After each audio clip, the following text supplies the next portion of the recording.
Welcome back to another episode of the Experts in Fire podcast. I'm your host, Mike Vennard, and with me today is Randy Mowry. Today's episode is a guide to gas fireplace maintenance. Let's get into it.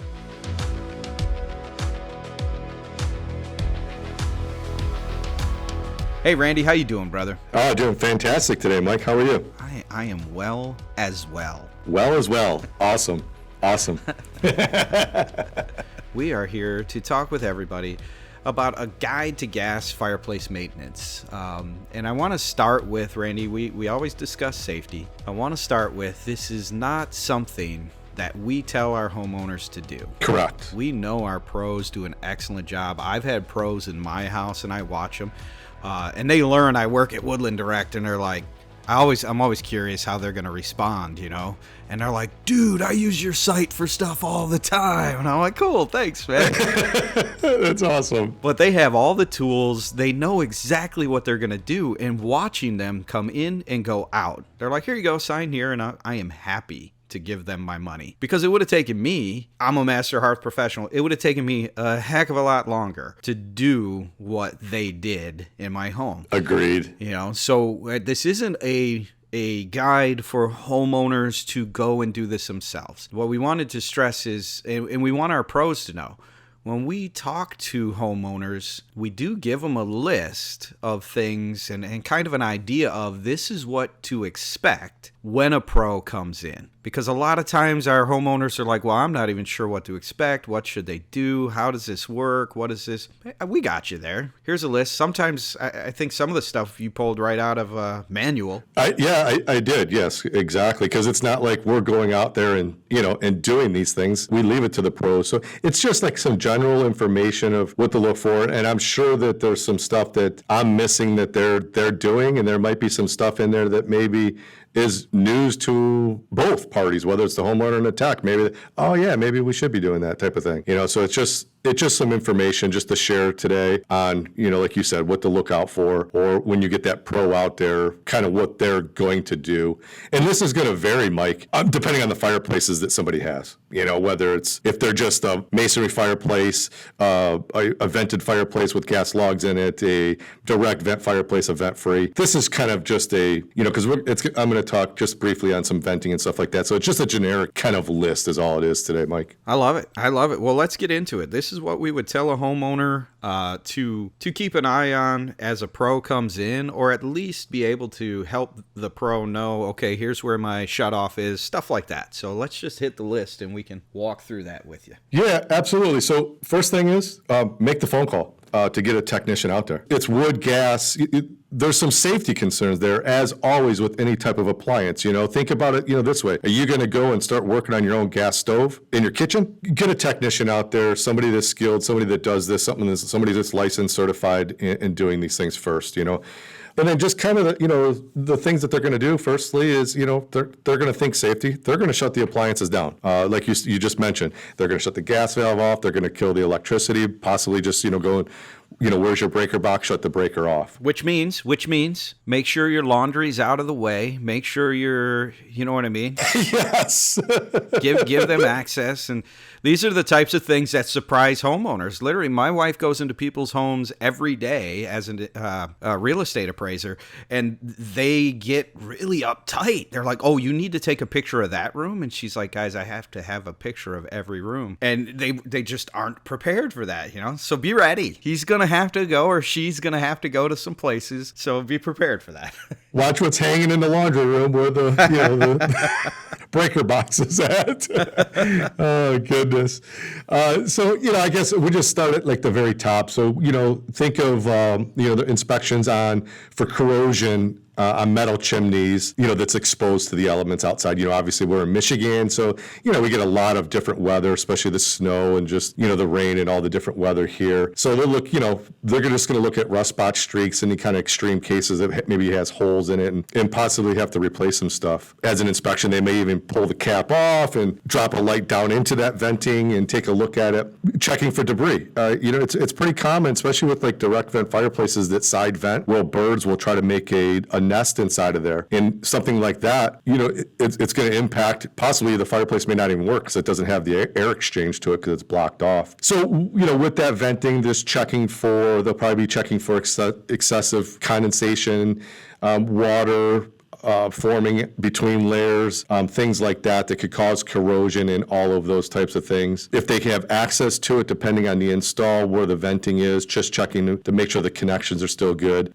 So it just depends on if it's above the roof. But that'll be all part of inspecting that part of that venting itself, the supports that are on the roof, making sure that maybe they're not corroded and rusted and ripping out of the roof line that could cause possible leaks in the roof, or the strapping that is around the pipe that holds that vertical on the roof. So it'll be things like that when it's come to venting. It sounds like a lot, but for a skilled, technician, these might just be really quick visual things, taking some video and for their own records, Mike. Yeah, those are types of things that homeowners during the off season, and it's important to stress here that these are typically appliances that are used for a period of time during the year, and the majority of the year, when I say majority, 6+ months out of the year, so they don't get used. So in the off season, these are things you can keep an eye on. If you see that blue jay or robin continuously flying over to where your vent pipe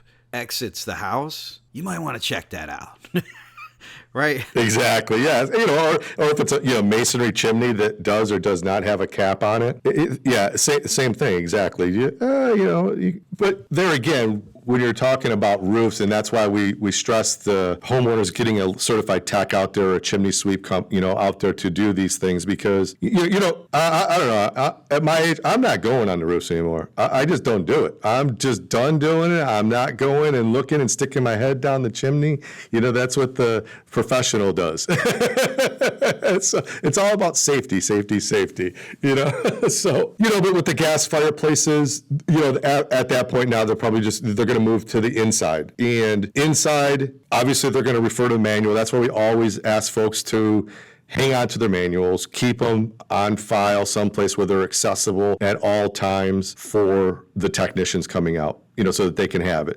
Because every fireplace is different. Every fireplace, when you go into the manuals, they're going to have a completely different. There's going to be some things that are common probably throughout that, Mike, but the controls might be located in different spots. But we're going to get in and, they're going to inspect the pilot, the flame itself, the operation of the unit itself. They're just to make sure that all of the parts are in good working order. They're checking for leaks. They may have to clean the pilot. They may have to clean the flame sensor that's inside of the burner where that flame comes out. And then within the burner controls, and I'm sure that you've seen this, Mike, where maybe a fireplace hasn't been serviced for a few years, and they'll send me an image for a part that the technician just got there, and then, like I said, it's been a few years, and they send me a picture of the valve controls below the glass on a direct vent, and it is just full of cobwebs. Like, you can tell that nobody's put a vacuum or a shot, so it's things like that. You're getting into where the controls are, Mike, and clean, just using a small little, usually they'll just use one of those small little shop vacs to vacuum the cobwebs out, any dust and dirt that is in there. It's just all about maintenance. It's kind of like our cars. We change the oil in our cars. I do the engine compartment on my car to keep it looking clean. I replace the air filter in my car. But the oil gets changed by the professional. So it's those kind of things. So getting the debris out, the glass on direct vents.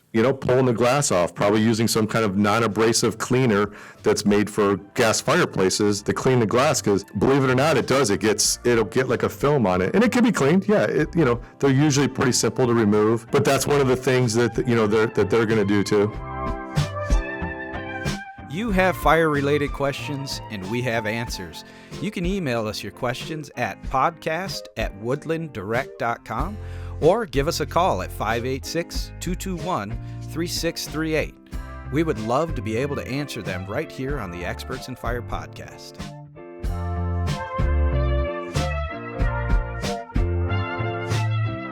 Again, watching those pros come in, they have the suction cups. They have the, you know what I mean? They bring a bag in and they just bang, bang, bang, bang, bang, bang, bang, bang, bang, and off they go. I'll rewind real fast to one point My wife and I fuss all the time because I think everybody has that drawer, whether it's in your kitchen or in your dining room or in a buffet or something of that nature, but it's the drawer. We just sold our old house because the market's been so great, and she went through all of the different manuals and put them into a box, and we took them over and we set them on the counter there for the new homeowners. And we're looking at each other, and I'm like, man, do we really need all of those manuals? And I can tell you, folks, we moved into a new house, and we've already had 4 maintenance issues on the home in terms of different, pretty major things going on. And if I wouldn't have had those manuals, I brought techs in to fix stuff, and all of them were like, do you have the manual? I sure do. Here you go. The one manual I didn't have,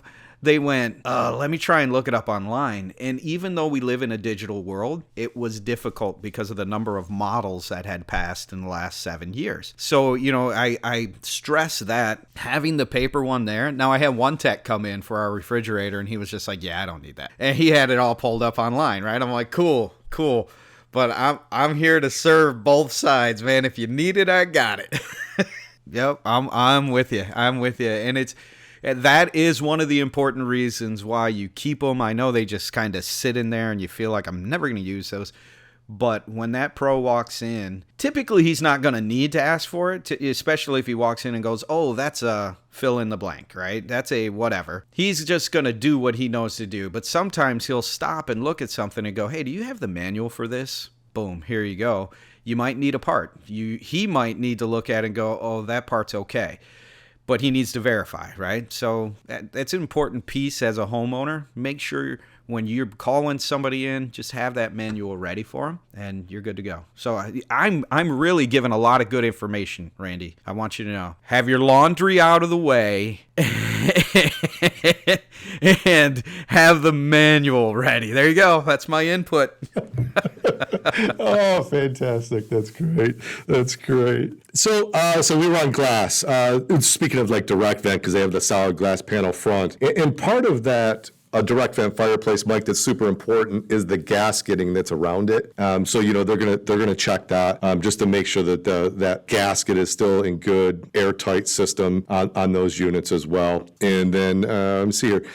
All of those typically have some kind of latch on them. So these are just the kind of like the mechanisms to remove the glass. So sticking with that glass, just going through everything on the direct vent itself. But, outside of that, I think we've covered pretty much everything, in my list here. Now, I know that it's not a perfect list, and I've seen some techs that have a sheet that has 100 points on it. Whether it's applicable to each appliance or not, that I don't know. But this is kind of just to give folks a rough idea of what to expect when they do call the tech to come in. Because a gas log set is going to differ, Mike, a little bit. I think we've talked about this a little bit.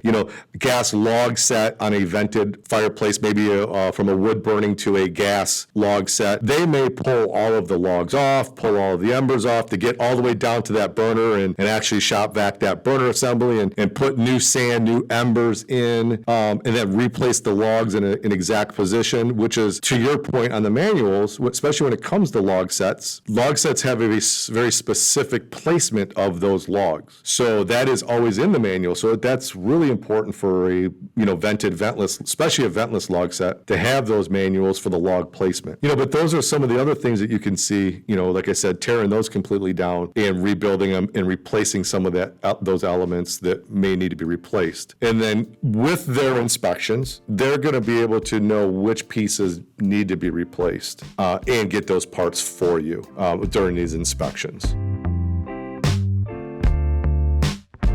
I want to add one thing just because I feel like I need to show I do have a little technical prowess. If you have a fireplace that does not have glass front on it and does not have a chimney, that's called a vent-free fireplace. And I know people move in and out of homes all the time. And so you move in and you go, oh, that's cool, flip switch and it turns on. If you're a DIYer and you're wanting to, I can clean this thing myself. I have to stress safety. We always do. But when it comes to a vent-free fireplace, those logs are designed to be in a certain place, even though you might think, I'm going to make it look cool, because, that's just the stuff that we do. Man, I want to look neat. You can't have those logs in the flame. Impingement is extremely important, that there's no impingement when it comes to event-free sets. So leave that to the pro. They're going to be able to clean everything for you. They're going to be able to reset those logs. They're going to be able to look at the age of it and say, hey, we're going to either need to replace this log set or replace a log, whatever, to keep you safe.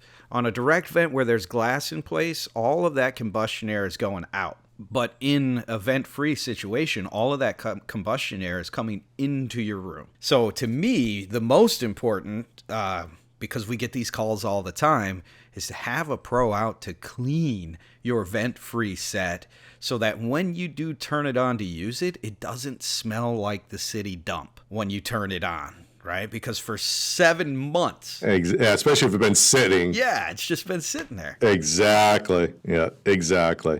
And especially when that's a good point right there as far as moving into a new home, is they get inspected in most cases. I'm not going to say in all cases, possibly part of the inspection process. It's hard to say because it varies across the country whether that you need an inspection or not when they do the home inspection. When it comes to the fireplace itself, as soon as you move in, call the technician, get them out there and have them just go through it. Because we do get those calls all the time. That's one of the questions I asked.